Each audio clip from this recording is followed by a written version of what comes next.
Welcome, Jackdaw here, and today we just received the latest gameplay series trailer for Mass Effect Andromeda. Now also today, a certain embargo has been lifted, so media outlets are now talking about the game, and it's crazy. They are sharing a lot, so be very careful for spoilers out there. But we also did today get another trailer from Mass Effect Andromeda for Dr. Lexi, and I'm going to be talking about that one within the end of this video. So today people, I am talking about two videos, and that is the latest gameplay trailer talking about classes and characters, and then I'll be looking into that new Dr. Lexi trailer we got. Not really a trailer, but it was a voice cast reveal, but it's also very exciting as it does feature some cinematics within it. Anyway, onwards to the trailer itself, the gameplay one that is.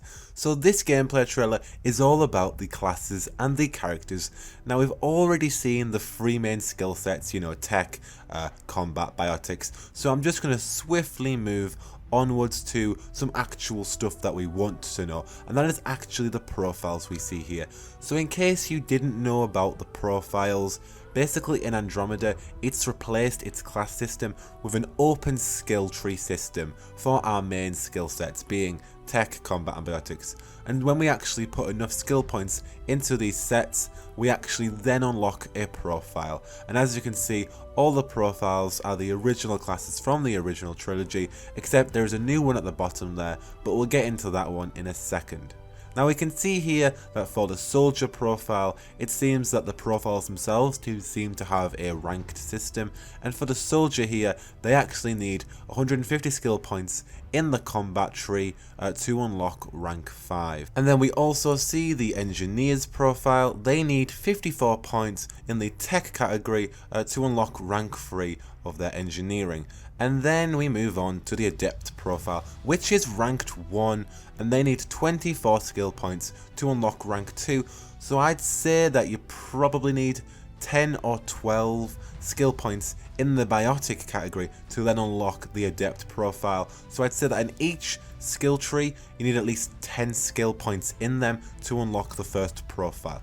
Anyway, now I've already gone through all the abilities, what we've seen so far within the last trailer analysis, but something I did notice on the side here was when we were shown the statistics of this profile, and the statistics are what we would gain when we unlock this profile and when we actually choose it. And if you look at the bottom here, when we choose the adept profile, instead of jumping and evading with our jump pack, we instead use biotics to jump and evade. Now I'm not sure to what extent that is, but hell yeah, that sounds awesome. For a brief second here, we also see the final option for biotic charge when Ryder is equipped with it, and you can get a 75% reduced speed. Just imagine the mayhem. Your system. Mayhem! It's funny how... And as we place points within the skills, Ryder unlocks rank 3 of the adept profile here, which is called the Kinetic Master. And now we are moving on to the next profile, the Explorer. That was the one I was talking about before, and the Explorer is said to be the jack of all trades, with abilities ranking from combat to tech to biotics. Also again here, if we look down below at the statistics, the Explorer unlocks a new passive too. This passive is called Biotic Blink, and it allows Ryder to actually traverse a short distance. When they evade, they are even able to go through solid matter. Now my personal beef with the profile of the Explorer is the fact that in the trilogy, the Sentinel was your general go-to for jack of all trades, mixing a bit of tech, combat and biotics, and I'm just wondering if the Sentinel will still have a lot of substance within Mass Effect Andromeda with the existence of this Explorer's profile. Anyway, moving on from the two profiles we saw, within the next scene of this trailer, we are shown how to swap out different abilities and mixing out our current combat situation. It's mainly just a case of switching on an ability menu, but we do get a small mission demonstration here. Now the gameplay here is awesome, and I really like the back to the original trilogy roots of having your typical big boss battle here going on, and then you also have your smaller enemies, your little minions around them, and you'd obviously in the trilogy have to basically fight for your life with your squad. It's a very tactical approach, and I really appreciate and in fact love the fact that it's returning in Mass Effect Andromeda. So a few things other than that, what I noticed within this small combat segment, other than the fact that it's so cohesive and so fluid, and I absolutely love that, a few other things I noticed is the fact that I'm really a big fan of the map. It looks great, I'm just a big fan of the snow aesthetic. The area itself seems quite small, but Ryder is in no way, shape or form limited by that. They're able to just biotic charge or do whatever they want within that, jetpack across the map. There's no limitations within that map. It also seems within this mission we're doing here, it's the extraction, like the Mass Effect 3 multiplayer, so I'm also wondering along the lines of that, but yeah, I'm intrigued by the fact that we're extracting here. I wonder how we're getting extracted, if the Tempest is just going to hook up, or if we're actually going to get a shuttle, like in the trilogy. And then the main thing here is basically showing us how to just switch. It's very cohesive, it's very fluid, how we can just switch abilities. There's a small cooldown, and then we can play on. But I've shared my opinions on the class system in the past, and I just don't want Ryder to feel godlike. I really want Ryder to just be able to be fully playable without feeling too godlike. I want there to still be an element of challenge. So as long as the enemies bark as much as we bite, then I'll probably be able to get over it. Speaking of which though, did you guys actually notice the fact that the tech armor that keeps appearing on Ryder, I mean, now there doesn't actually seem to be the ability of tech armor just yet. That's something that I've noticed so far, been keeping an eye on. I just thought that maybe we'd unlock tech armor later on, or maybe BioWare are hiding it. Vetra is said to actually have power armor, so I figured that maybe when we do Vetra's loyalty mission, we'd unlock the tech armor variant and what she has. Then again, power armor is not confirmed to be tech armor, but we do very plainly see it here. So maybe it's not an ability, maybe it's just a passive along one of the tech skill trees, one of the passive tech skill trees. Another alternate could be the fact that what if our tech armor replaces our shields instead, like Barrier did within the original trilogy, and then when we play as a tech character, we don't actually have to activate tech armor frequently, it would just automatically appear and it would automatically break when the shields were shot down. I'd actually quite like that. I'd like the whole tech armor detonations going off quite frequently because our shields are always going down. And then if we mix that with like annihilation field, we'd have so many different explosions going on. It'll be really quite fun. But anyways, moving on from that gameplay we got there, I'm now going to be talking about the characters. You see, we just got this squad selection menu right here with all our lovely squad mates looking damn fine, damn fine. Now can we all just spend a few seconds here please, just to admire Jarl. It could be Jarl, but I'm going to pronunciate Jarl. His attire just looks so cool. He has a friggin' cape, and he is supposedly romanceable. And we can see here that he is a resistance fighter. To me that sounds like a mix of an infiltrator and a soldier. His pop Funko has a sniper rifle, so I've got the idea that he's kind of a snipey stealth kind of guy. I'll probably be doing a Who is Jarl video on him really soon. I'm just waiting for his character profile to come out and his character kit. And then again we see the hunk of meat that is Drac the Knack. We do see a few of his abilities too. Now we already know that Drac is already got the infamous ability Blood Rage, the same ability that the Vulture had in the Mass Effect 3 multiplayer. It basically just increases melee damage, health regeneration and damage reduction. We also see that the old man has the abilities Incinerate and Flat Cannon as well, and his passive trees are called Grizzled Veteran and the Krogan Warrior. Drac just seems like your straight up badass mofo. And also we see Liam again for 2 seconds. I may as well plug this here now, but I'm also currently working on a Who is Liam Costa video.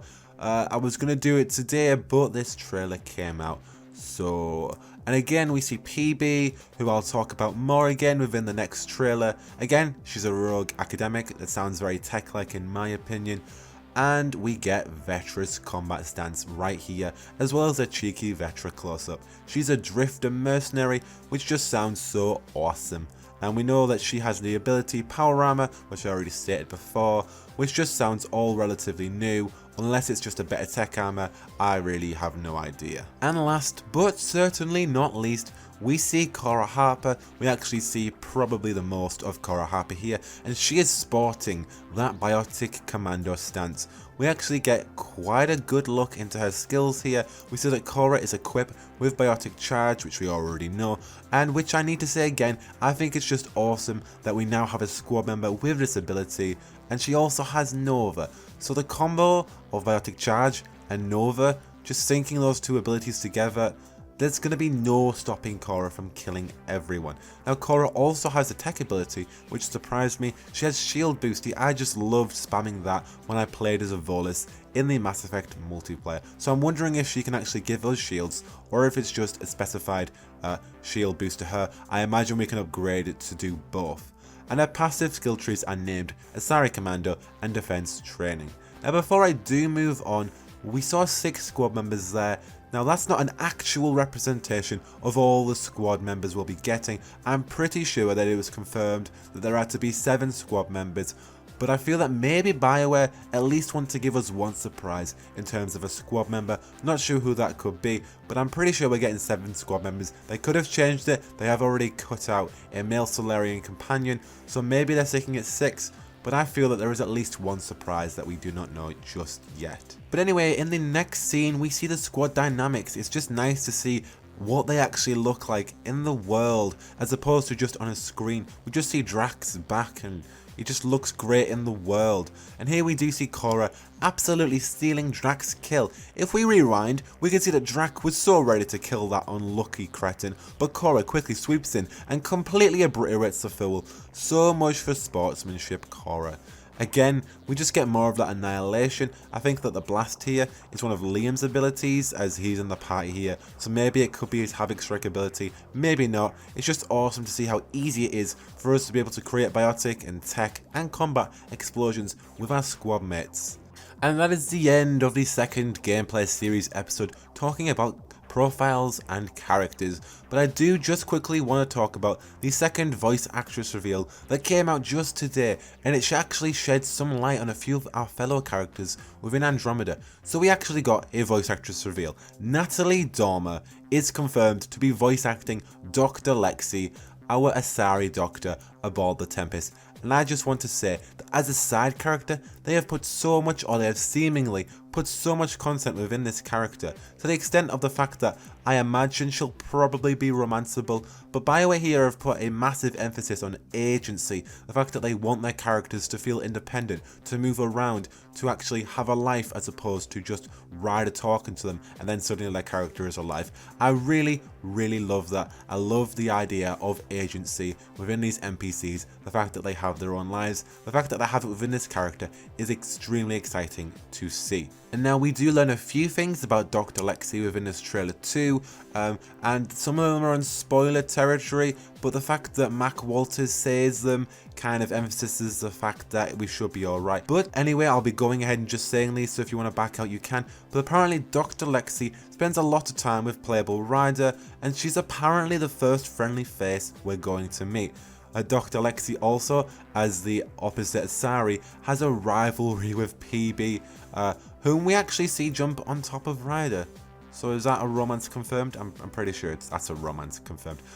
Dr. Lexi also has a crush on old Drac the Knack. And also we hear Dr. Lexi talking about a remnant city. And she also drops the line, though you may want to hang around while we revive your sister. But overall, I'm just really excited for Natalie Dormer to be playing a role in Andromeda. Was totally surprised by Dr. Lexi's reveal. I'm surprised by how much content they've put in her. I'm surprised by the agency of her, the fact that she feels like an awesome character to interact with. She's got a mint personality personally, and I love the fact that BioWare always have an emphasis on voice acting on their casts. I really enjoy that. Just a quick small anecdote, in Mass Effect 2, because I enjoyed Miranda Lawson's character, I found out about her voice actress and her face model, Yvonne Strahovski, and then she led me into watching a bunch of other TV shows like Chuck, which I'm sure a few of you will have heard of, which loads of the cast of Mass Effect 2 are actually in. But yeah, I just really enjoy the aspect of BioWare and their awesome casts. So I'm just really excited to be interacting with Dr. Lexi now. I was totally not expecting this to come out of today. Was totally not expecting Natalie Dormer, of all all people, to be in a BioWare game. I'm just really excited for that though, because I love Natalie Dormer as well. But anyway guys, that will do it for these 2 trailers today. I hope I have broke them down efficiently. I want to know what you believe all down below. I want to know if I've missed anything out. Also, any tips or any pointers or any notifications on my audio would be greatly appreciated. I'm changing it up, adding filters to it. Any improvements, anything like that, if you notice it at all. If you don't, anything on that would be greatly appreciated. But anyway guys, I really want to know what you feel about these 2 videos. I will not call them trailers again, because obviously one of them is and one of them isn't. But we did get a bit of cinematic within that. We got a lot of cinematic within this voice actress reveal. We see Vetra and we see PB jumping on top of Ryder, and we just see the actual full on of her face. And I actually think she looks prettier up close. I know people are spiraling down the fact that people think PB looks ugly, but I don't think she looks too bad for an Asari at least. She's got this awesome dynamic, I feel. But yeah, I'm really excited for Dr. Lexi, excited to see PB, how that dynamic is going to work. Excited about the things that Dr. Lexi is talking about. A Remnant City, our sister, and I'm just excited to see all the dynamics of the character. The fact that she has a crush on Drac. I think it's all funny. I cannot wait to experience the game. But anyway guys, keep it safe on terms of spoilers out there. I hope I haven't spoiled anything there. It's all been in that trailer. I know trailers, obviously people can consider them spoiler territory, but I hope that I have kept it clean enough for you. I want to know what you guys think about that. But yeah, keep it safe, careful. Social media is a dangerous place, especially for the fact that people have played Andromeda now, and they may, you know, throw the odd spoiler out there, so I'm definitely going to keep it safe. Me being in the UK, I'm going to have to disable all social media on the 21st because I do not want this game to be spoiled. So guys, I want you to keep it safe out there. But anyway guys, for all your BioWare content, you're already in the right place. For all that Mass Effect goodness and even a bit of Dragon Age 4 once a month, you're already in the right place. But anyway guys, if you want to hit me up on social media, you already know, that's already in the description. And I'll be playing Mass Effect 3 multiplayer this weekend, so add me on Xbox, send me a party invite, do what you gotta do, because I'll be playing Mass Effect 3 multiplayer. And if you want to get in on that action, be sure to invite me to a party or to a game, and we can play with a mic, without a mic, I don't care, we'll just be playing. But anyway guys, you know who I've been Jackdaw, and I should probably go.